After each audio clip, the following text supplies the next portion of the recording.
My brother got married last weekend. I found out because the pictures showed up on my screen before he said a single word. There was no call, no invitation, just his face under hanging lights next to a woman who barely knows my name. When I finally managed to get through to him, she answered the phone, making her point with perfect clarity so he could hide behind her words. His wife doesn't want you there. He thinks you're pathetic. He didn't defend me. He didn't even seem to breathe. I didn't cry or beg. I just took a step back, looked calmly at the life I had built for him, and made a single decision that completely rewrote theirs. Before I continue, tell me, where are you listening from? And let me know, what would you have done in my place? My name is Kailani, and for most of my life, I believed that loyalty could hold a family together. I learned the hard way that it couldn't at 23 years old, standing in a hospital hallway signing papers I wasn't ready for. My 14-year-old brother, Josiah, was sobbing into my coat. Our mom, Serenity, was gone before either of us could understand how quickly a life can disappear. In that moment, something inside me changed. I stopped being just the older sister. I became the one who fixed things, who paid the bills, who made sure grief didn't swallow him whole. I held that role for 15 years. While my friends were chasing careers and apartments in trendier Mexico City neighborhoods like Condesa or Roma, I took whatever shifts I could find. Temporary office work during the day, event jobs at night, and freelance marketing projects in between. Josiah had high school books, then prep school tuition, robotics club fees, a senior trip, and later a college dorm room that needed furnishing. I paid for everything, not because anyone asked me to, but because I couldn't stand to see him fall through the cracks our mother's death had left behind. When Josiah got into college, I bought a small loft in the Narvarte neighborhood in my name. I told him it was for convenience, but really it was to give him stability, something I knew he couldn't build for himself yet. No bank or institution would have given him a loan at that time. I also started putting money aside for the trip to Europe he always talked about taking after graduation. Small deposits tucked away in a travel fund until it reached 600,000 pesos. He used to joke that when he became an engineer, he would pay me back with interest. I would just laugh. In a family, you don't keep score, or so I thought. The funny thing is, most people think betrayal arrives like a sudden blow. For me, it came as a slow ache that I didn't even know how to name at first. Months before the wedding, Josiah started calling less. His texts grew shorter. He began saying things like, "I'll handle it," or "You don't have to worry about me anymore," with a tone that suggested my concern was a bother. When he introduced me to his girlfriend, Malaya, I noticed how she looked me up and down, as if sizing me up. It was a look of measurement, not warmth. She was an influencer, with a bright smile and perfectly styled outfits, always thinking about angles and lighting. Josiah seemed starstruck by her confidence. It didn't bother me. People change, and brothers fall in love. That's normal. But I could feel a shift. Our conversations became shorter or were postponed. Malaya's voice was always a little too close to the phone whenever I called. Still, I never imagined they would erase me. Not until that morning when I opened my phone and saw the wedding pictures. My brother in a suit I didn't know he'd bought, next to a woman in a dress I'd never seen, standing under lights I was never invited to stand under. A ceremony that happened without a text, without a call, without even a lie to soften the blow. I stared at those photos and felt a familiar, heavy weight settle in my chest. The same weight I had felt in that hospital hallway all those years ago. Only this time, it wasn't grief that hit me. It was clarity. The family I thought I had silently held together had cut me out of the picture without a word. The moment I saw those wedding photos, my first instinct wasn't anger. It was denial. That quiet, desperate denial that makes you think there has to be a mistake. Maybe it was a staged photo shoot. Maybe it was an engagement party that someone mislabeled on social media. Maybe Josiah would text me any second with a frantic explanation about last-minute changes and misunderstandings. I kept telling myself that as I called him once, twice, 5 times, on the 6th call, it didn't even ring. It went straight to voicemail. his cheerful recorded voice asking me to leave a message, a voice I had helped him listen to, edit, and re-record when he couldn't say the word availability without laughing. On the 7th try, something cold began to tighten around my ribs. It wasn't panic, it was recognition. Someone was avoiding me. I sent him a text. "Josiah, call me." Then another. "I saw the pictures. Just tell me what's going on." There was no reply. When my phone finally lit up with an incoming call, I exhaled too quickly, a tangle of relief and fear. I swiped to answer, but it wasn't Josiah's voice I heard. "Hello," a woman said. "I was wondering how long it would take you." It was Malaya. Her tone wasn't surprised. It was bored, as if she had been waiting for this moment, almost hoping for it. "I need to speak to my brother," I said. "Put him on." There was a pause, then a short, low, sharp laugh. "He's busy. We just got back from the reception. It was perfect." Reception. The words stabbed me in the chest. "I wasn't invited," I said, trying to keep my voice steady. "That's the point," she replied. "His wife doesn't want you there. He thinks you're pathetic." For a moment, I heard nothing. Not her breathing, not mine, just a long, thin silence expanding inside my head. Pathetic. I gripped the phone tighter. "Josiah said that?" "He doesn't have to," she answered. "He agrees." In the background, I heard his muffled, hesitant voice. "Malaya, just give me the phone." "No," she snapped, louder, making sure I could hear. "She needs to understand. We're adults now. We don't need her controlling everything." Controlling. Of all the words she could have chosen, that one lit something hot behind my eyes. "I paid for the apartment you're standing in right now," I said with a calm that scared even me. "I bought his furniture. I covered his tuition. The travel fund you're probably already planning to spend, I built that. I built the life he has. Tell me, where is the control in giving someone their entire life?" She scoffed.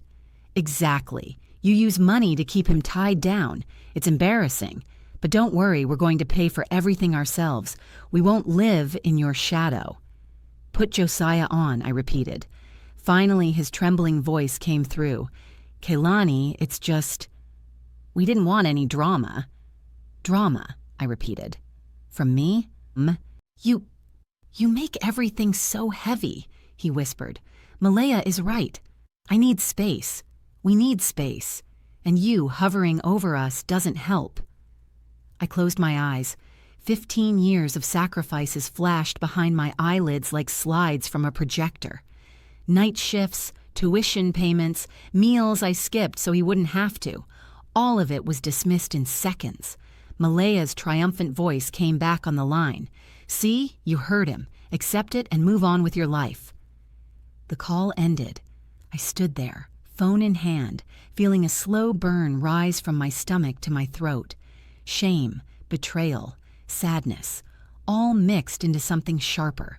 I could have frozen. I could have cried. Instead, I got up, grabbed my keys, and drove to the loft I had bought, the one where they were living out their emotional honeymoon while erasing me. When I arrived, the hallway was silent. Every one of my footsteps echoed. I knocked on the door. Malaya opened it just enough to show her face, a smug smirk playing on her lips as if she'd been expecting me. "Seriously? You actually came here?" "I came to talk to my brother," I said. She leaned forward, phone in her hand, pointing it at me like a weapon. "Whatever you have to say, you can say it here. We're done with you just walking into our lives whenever you want." Behind her, Josiah stood with his hands in his pockets, staring at the floor, the same posture he had on the day our mom died. Only this time, the silence wasn't grief. It was cowardice. And in that moment, something inside of me shattered completely. I turned and walked away from that loft without looking back. But the humiliation stuck to me all the way down the elevator. The mirrored walls reflected my own face back at me, composed on the outside, in pieces on the inside.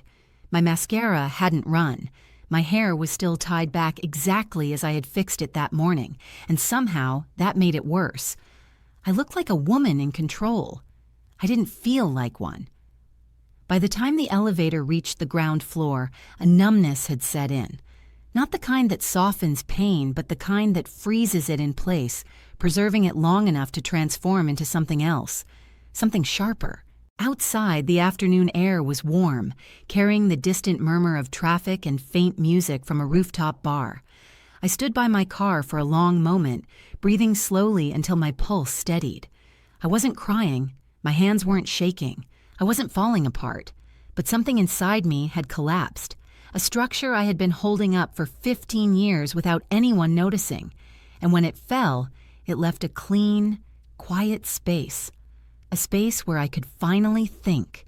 When I got to my apartment, the lights turned on automatically. It was a habit. I had programmed everything to make the place feel less empty. Tonight, it didn't help. The rooms felt hollow, like the inside of an abandoned shell. I dropped my keys, took off my heels, and walked straight to the small office I had set up out of discipline, not passion. Folders, documents, spreadsheets, project plans. My entire life organized into neat rows and color-coded tabs. I looked at the screen and a sentence formed in my mind with a clarity that almost frightened me. If they want independence, I'm going to give them exactly that. I opened a new spreadsheet, a blank grid waiting for data. Line by line, I started listing everything I had taken on in Josiah's name.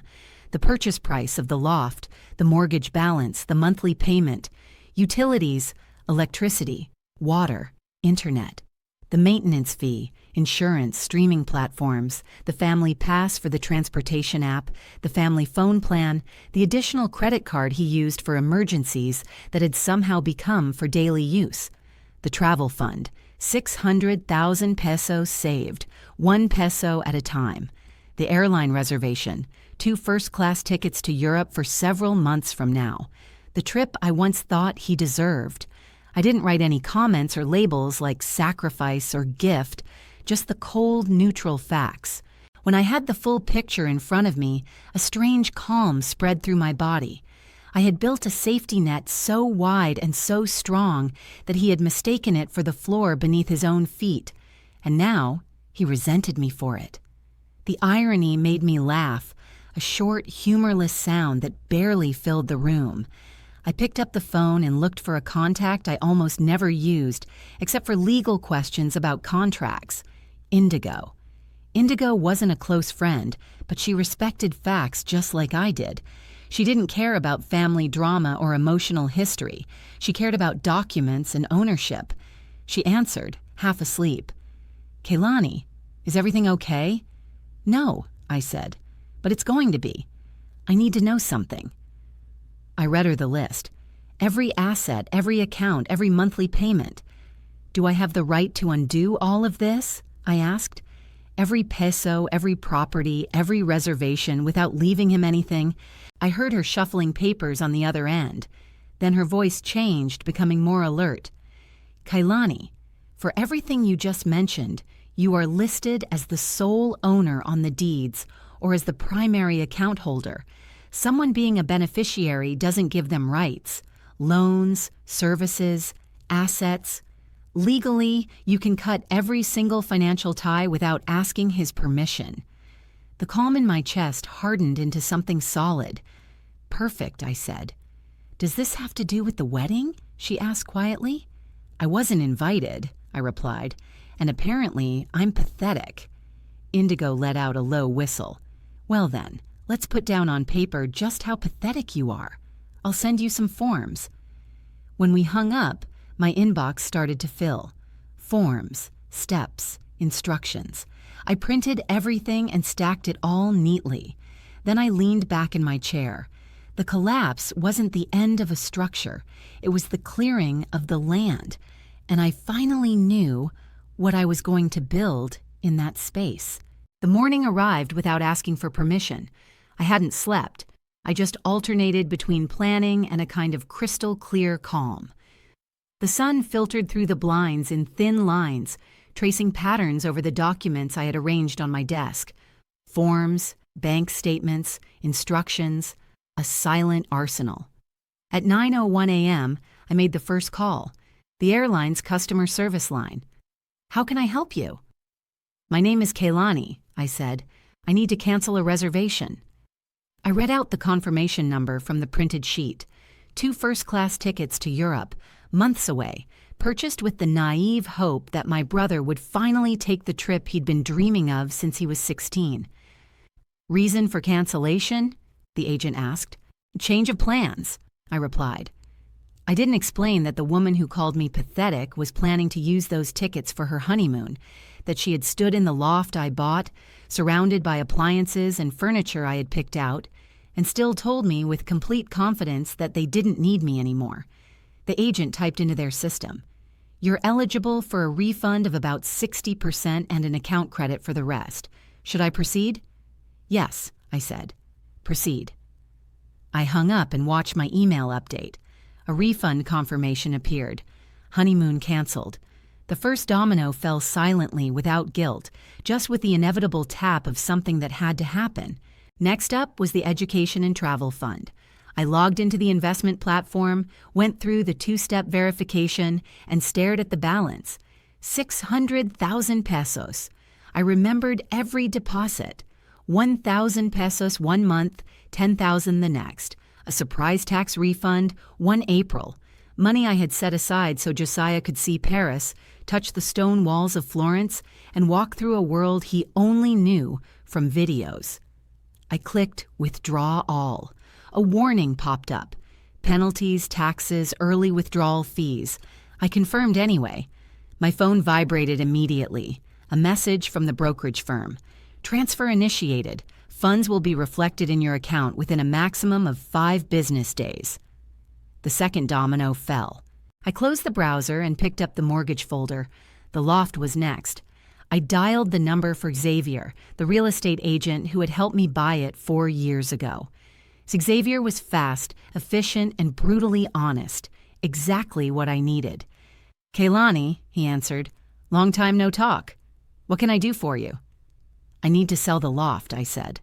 A brief silence. "Sell it? I thought you bought it for your brother." "I did," I replied. "Things have changed." Xavier didn't ask for details. He respected boundaries in a way my own family never had. "Okay," he said, switching fully into business mode. "The Narvarte market is hot right now. Apartments like yours are selling in days, sometimes hours. If we list it today, we'll probably close a deal before the weekend." "List it now," I said. "No staging, no waiting." "Done. I'll send you the documents." In less than an hour, I had the digital contracts. I opened them, reviewed the terms, and signed. My signature appeared crisp and clear, a sharp contrast to the exhausted woman on the other side of the screen. By noon, the loft was officially for sale.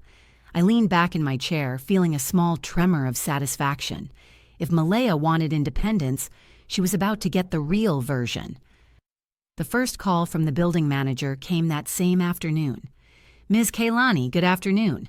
I'm just calling to confirm. Did you authorize the sale of apartment 5C? "Yes, I did," I replied. Another pause. "It's just that the current occupants weren't aware." "That's not my responsibility," I said. "All the documentation is in my name. Please proceed with any necessary notices." The manager let out a slow breath, as if he understood only half the story but enough to stay out of it. "We'll take care of it." I thanked him and hung up. I imagined the scene in that loft. Malaya pacing furiously, Josiah confused with papers in his hand, realizing that the floor under their feet had never belonged to them, that they had never built it. They wanted freedom from me. They were going to get it. Later that afternoon, Xavier called again. "You're not going to believe this," he said. "We already have 2 offers. One is a cash offer for above the asking price." "Accept the cash offer," I replied. "Are you sure?" he asked, just as a formality. "That means closing quickly." "That's what I want." He accepted on my behalf. The sale started moving forward in a matter of hours. I didn't tell Josiah anything. I didn't warn him. He hadn't warned me about the wedding either. Fair is fair. The next steps felt like wiping dust off a table. Simple, quiet, necessary. I went to the utility portal and disconnected everything in my name at that apartment, effective immediately. electricity, water, internet, gas. Then I moved on to the streaming platforms, changing passwords and deleting profiles. The family transportation account, I canceled his access. The family phone plan, I removed his line. The credit card, I canceled the additional card he used. Each click was a new boundary, a clean line replacing 15 years of blurry borders. When I finished the last task, I stood in my kitchen and looked at my hands. They weren't shaking. I wrote a text message. It wasn't long or dramatic, just the plain truth. You wanted independence? You have it now. Don't contact me again. I sent it and blocked his number before I could see the little dots that meant he was typing. 2 days later, the consequences found their way back to me. Not literally to my door, but through the cracks of the life I had just severed.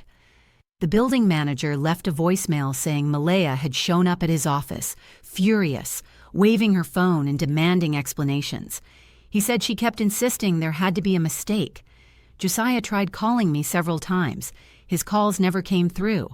Then Xavier sent an email confirming that the buyer's down payment had cleared. The closing would be in about 10 days. Josiah and Malaya would be legally required to vacate. I pictured the moment the notice was taped to their door. Malaya's indignant scoff, Josiah's stunned silence. Two people who had mistaken generosity for an attempt at control. I didn't feel triumph, only clarity. You can't uninvite someone from your wedding and expect them to keep building your life for you.